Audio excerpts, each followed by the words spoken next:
Hello हल्ला करके बताइए एक बार।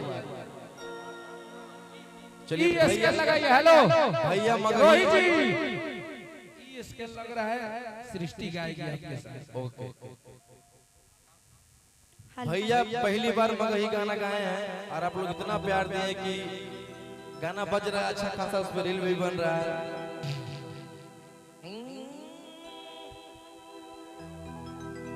कि ढेर हो पुण्य अब पाप हो तो मुनिया,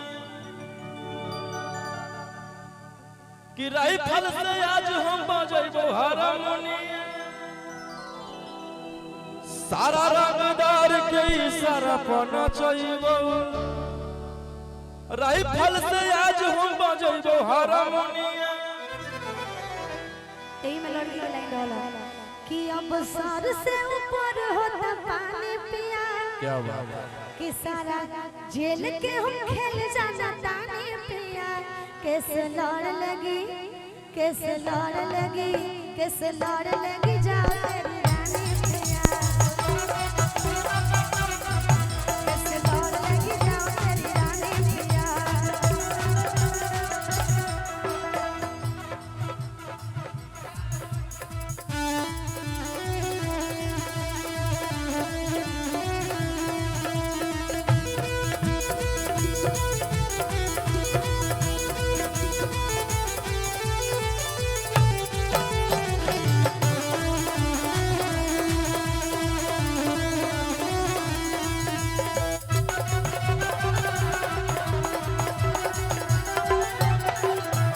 हेलो कि हम भइनी सीधा त बिगड़ गेलै दुनिया, अरे ढेर होलो पुण्य अब पाप हो तो मुनिया, कि सारा रंगदार के इशारा पर नचैबो, राइफल से आज हम बजेबो हारमोनिया, कि ढेर होलो पुण्य अब पाप हो तो मुनिया।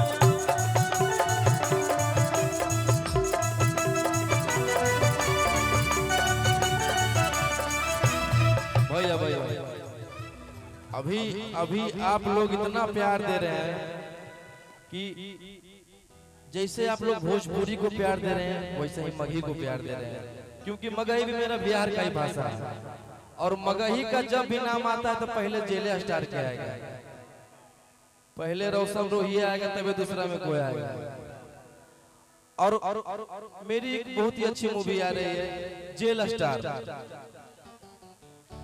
हाँ बस इसी मंथ में जुलाई में लग जाएगी और बिहार यूपी झारखंड जहाँ जहाँ सिनेमा घर है वहाँ लगेगी। आप लोग प्यार दीजिएगा कि हम बनी सीधा त बिगड़ गेलै दुनिया, और ढेर होलो पुण्य अब पाप हो तो मुनिया, कि सारा रंगदार के इशारा पर नचैबो, अरे राइफल से आज हम बजेबो हारमोनिया,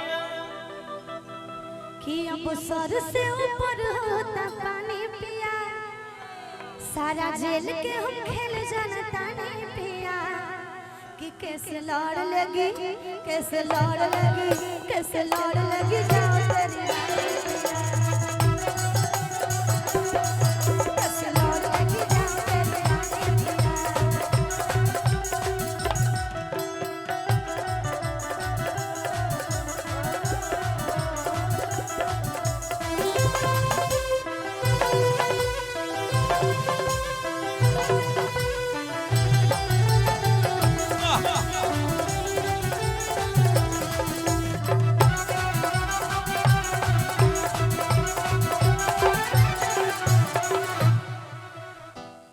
छोट मोट होत सही कान रहत, नमवे बारांड रहता, कि नमवे बारांड रहत।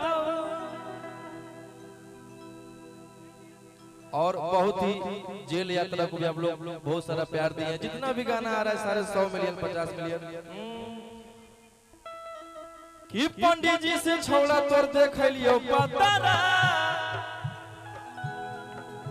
कुंडली में लिखल हो तोर जेल यात्रा। इसको भी आप लोग प्यार दिए हैं। एक मेरा अक्षरा सिंह जी के साथ आया था, अरे कि काहेले पटनी जब देबो ही नहीं टाइम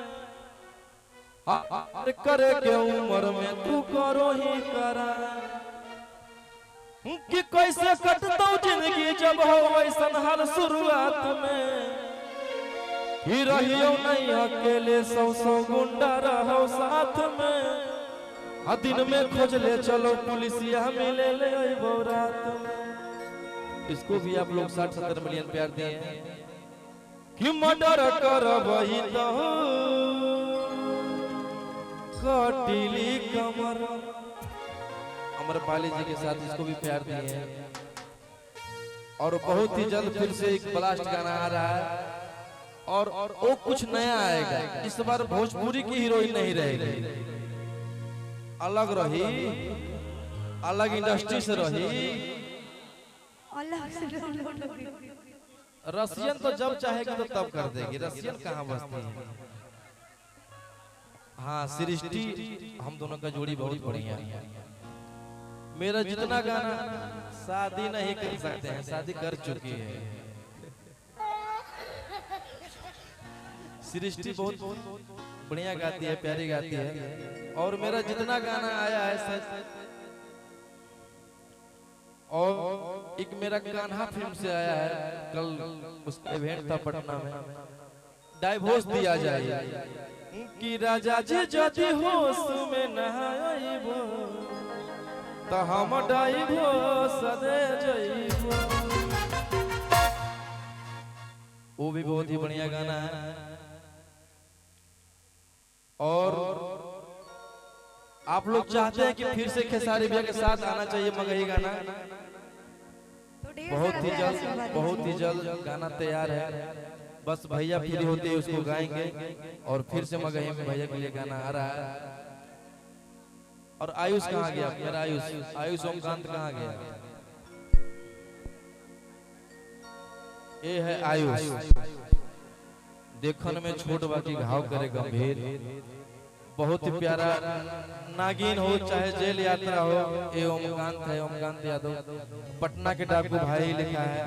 और आयुष का तो अभी लगातार जेल यात्रा हो चाहे कमरिया पर काटा हो, ठुमका पर झुमका हो, नागिन हो, सारे भाई का लिखा हुआ। आप लोग ऐसे ही प्यार देते रहिए। और 70% शूटर आप लोग जाके यूट्यूब पे देखिएगा, रोशन रूह एंटरटेनमेंट पे आया है। और ढेर सारा प्यार दीजिएगा। उस गाने पे भी मैं रिकॉर्डिंग करता हूँ, बजाओ। हेलो प्ले करो।